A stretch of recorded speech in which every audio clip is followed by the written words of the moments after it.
Hey, how's it going, everybody? Welcome to another Pioneer tier list video, this time for the week of May 12th. Please be sure to like and subscribe. Only about 30% of you are currently subscribed to this channel. So if you've been enjoying my content, please be sure to subscribe. It really helps me out. With that said, this week we were able to finally see some more results from Streets of New Capenna. So let's dive right in and look at this week's tier list. First up, we have the F&M tier.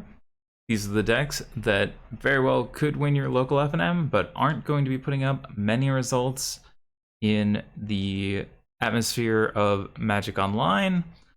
These are decks like Boros Heroic, which put up a couple of prelim 3/1s, Abzan Greasefang, Vampires, which in this case was using black and red as its base, and then using Lord Xander as a weighted sheet in a powerful threat off of Sorin. We had red-black Herald of Anguish, sort of a red-black blood decks of old, using Herald of Anguish as an early top end. And we also had Grixis midrange, essentially black-red midrange splashing for counterspells, and Nicol Bolas the Ravager. These are all decks that very well could perform locally, but again, I would not be bringing them into any meaningful event. Now we move on to D tier. These are decks that did finish with either a Challenge Top 16, a Showcase Challenge Top 16, or a Prelim 4-0 or 3-1. But as a D tier deck, I don't think these are your best options and are most likely limiting your ability to put up a strong finish if you bring them to the table. First up, we have Bant Spirits, the middle of the Spirits archetypes right now. I think Bant Spirits is essentially Blue-White Spirits, but with Collected Company. And I think as it sits right now, you're able to attack some of the decks in the meta, but you're well behind a deck like Mono Blue Spirits. Next up, we have Red-Black Sacrifice. Again, moving up a little bit this week, but again, the deck is only okay given the presence of Mono Green Karn in the meta. It's very difficult for you to beat Karn the Great Creator, and as that deck has been currently at the top of the meta, it does become difficult for you to function. Next up, we have Enigmatic Incarnation, specifically the Risen Reef version. While these decks do have a good late game and are able to reasonably handle some of the mid-range decks by going over the top of them, you're not really great at handling Mono Green Karn, Winota, Mono Red, or even some of the newer decks that you're going to see starting climbing up the tiers as they get under you and are able to counter or interact with your key 4-mana enchantments. Next up, we have Bant Angels. This is a deck that showed up once again this week. Last week we saw Green-White Angels. This is adding blue for Linvala, the 3-mana angel you can sacrifice to get different effects for your angels. I think Green-White Bant, however this deck shakes out, it is around in the D tier. I think you have great game into some of the aggro decks in the format, but you are still weak to a lot of the big players, and Angels as a whole hasn't been incredibly impressive, even if Giada herself has been very impressive. Next up, we're going to try something a little bit different. We got a bit of a suggestion on the YouTube comments last week to sort of start with the F&M and D tier, because again, those aren't going to majorly affect the meta, but then go to the S tier and move our way down, sort of so you get a better picture of why the decks in the lower tier are in those tiers, because a lot of times it has to do with the decks that are in the higher tiers and why those decks being dominant pushes other decks down.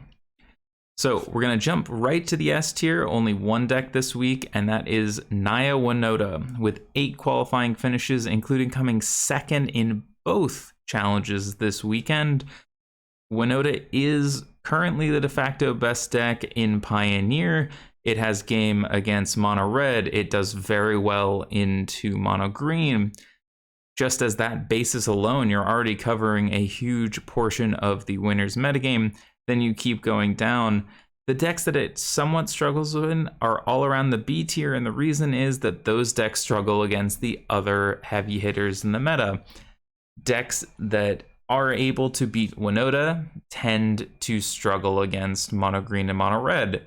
Decks that can beat mono green and mono red tend to struggle against Winota, and based on the amount of play Winota is seeing and the amount of play that mono red and mono green are seeing, the kind of rock paper scissors of you can only choose to beat one of these sort of groupings makes it so that the decks that beat Winota run into mono green, they lose, and then Winota ends up playing mono green and taking them down.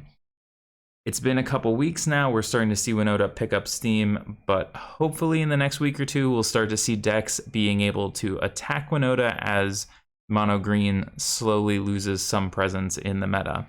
Next up, we have the A tier, and this is going to be mono red and mono green. Mono red put up 5 top finishes, including 2 top 8s in the Pioneer Challenge. I think mono red is a good deck at being able to comfortably fight 50-50 against mono green, more dependent on what kind of hands you see.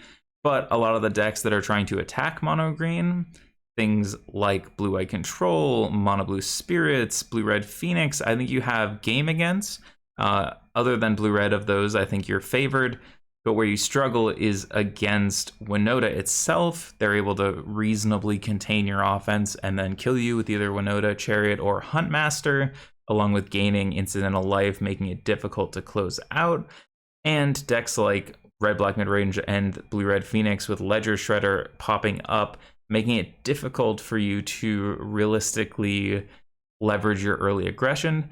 With the complete fall off of Lotus Field, thanks to the hatefulness of the meta, you lose out on another really positive matchup that mono red used to prey on.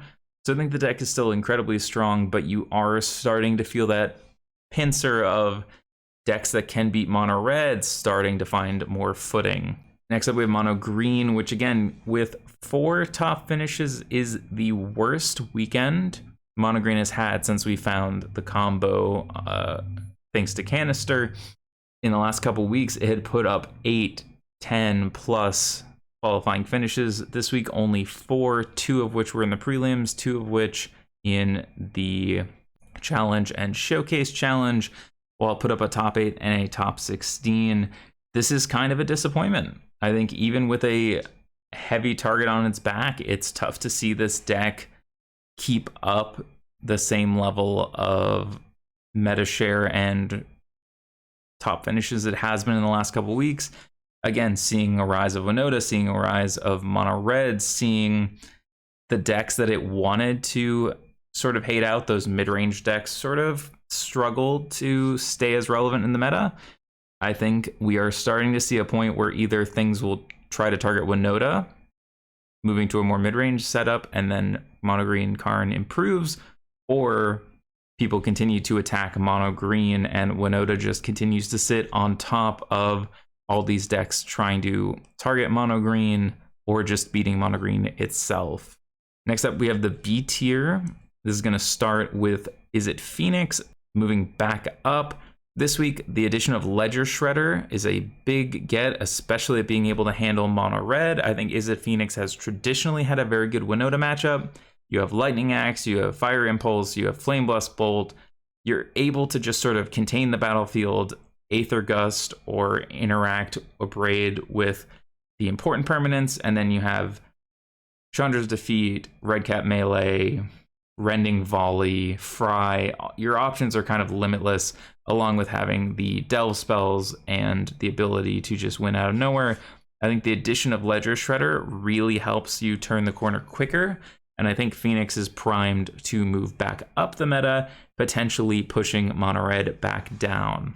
Next up, you have red-black midrange, a deck that is sort of looking to prey on a lot of the anti-meta decks, being reasonably favored into mono blue spirits, being able to attack mono red, having good game into Winota.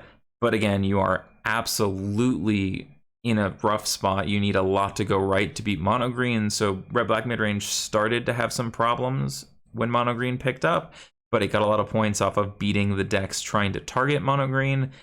It is one of the decks that is trying to target Winota, but if you run into Winota, you look like you won the lottery as far as matchups go. But if you run into mono green, you struggle, and then the Winota players end up cleaning up the mono green players later. So red black mid range has a bunch of good matchups in the upper echelons, but having mono green as a bad matchup is tough. And even though Winota is a positive matchup, it is still a matchup that they can win just through grinding you out, or if your removal doesn't quite line up. Post forward with access to more things like Ray of Enfeeblement and Rending Volley, it's a lot harder for that to happen, but game one is still a little bit tougher dependent on the draws and how they line up. Next up, we have Mono Blue Spirits, which did win the Showcase Challenge. I think this is one of the best decks at challenging Mono Green Karn.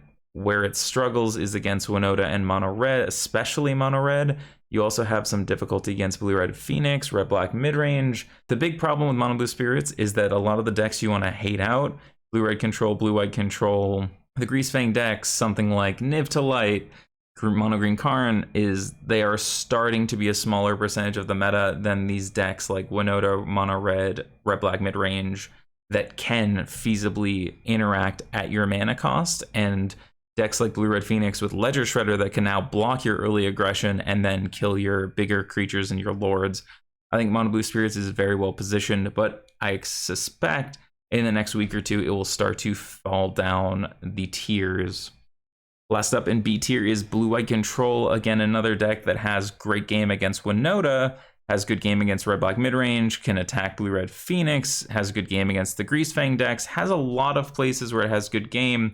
Where it struggles is against Mono Red, Mono Blue Spirits, and potentially these Blue Red Prowess decks that have started to show up. I think we are seeing the control decks of the format starting to find a little bit more footing. Blue White Control managed to put up 2 top 8s and a top 16 in the Showcase Challenge. You have a lot of good places to look for matchups, especially if you run into a lot of Winota, but you are still going to struggle against Mono Green Karn overall. You have reasonable ways to win, but it requires a certain sequence of draws and potentially shifting your flex spots. I think we are back at the point where I would lean towards playing the 60 card version over the Yorion version, just because though the Yorion version gives you a little bit more flexibility, you do need to tune down into specific matchups a little bit more aggressively as the format is starting to solidify a little bit. And unless you think you're likely to play the mirror, that is the biggest place where the Yorion version has its advantages. Next up, we have C tier. These decks, I think, are in a position where most of the decks above them are going to give them trouble, such that realistically, these are not the best choices, mainly because of the decks above pushing them down. A lot of these decks have been higher in the past and could be higher if the metagame shifted even slightly. We have Blue Red Control, a deck that was, before Mono Green Karn, really storming off as the premier deck in the format, really during that era of Blue White and Blue Red Control being the S tier decks, keeping decks like Winota down. Now, these kind of decks that could keep Winota in check still struggle so hard against Mono Green Karn, as well as things like Red Black Midrange or Mono Blue Spirits being able to interact favorably on tempo. Makes it very hard for these decks to put up a lot of strong finishes. I think if Winota continues to pull away and Mono Green Karn starts to dwindle, these control decks will rise up the meta quickly, sort of keeping that rock, paper, scissors effect and struggling against decks like Mono Red, Mono Blue, but keeping Winota in check, possibly leading to Mono Green coming back in force. Next up, we have Is It Prowess, leveraging Ledger Shredder, Sprite Dragon, or Dreadhorde Arcanist, along with some of your standard Mono Red Prowess creatures, Swift Spear and Soulscar, just leveraging the ability to play tons of 1-mana spells, some expressive iterations, some treasure cruises. You're able to basically mirror the modern version of Is It Prowess that was a dominant deck up until the release of Modern Horizons 2, and I think this style of deck is primed to continue to do well, mirroring sort of the best of Mono Blue and Mono Red by having those early aggressive starts, but having much more interaction for the stack, unlike Mono Red. And I think you're able to leverage that to better attack the meta, especially through cards like Mystical Dispute and Aether Gust, giving you game against some of the decks that Mono Red might potentially struggle against.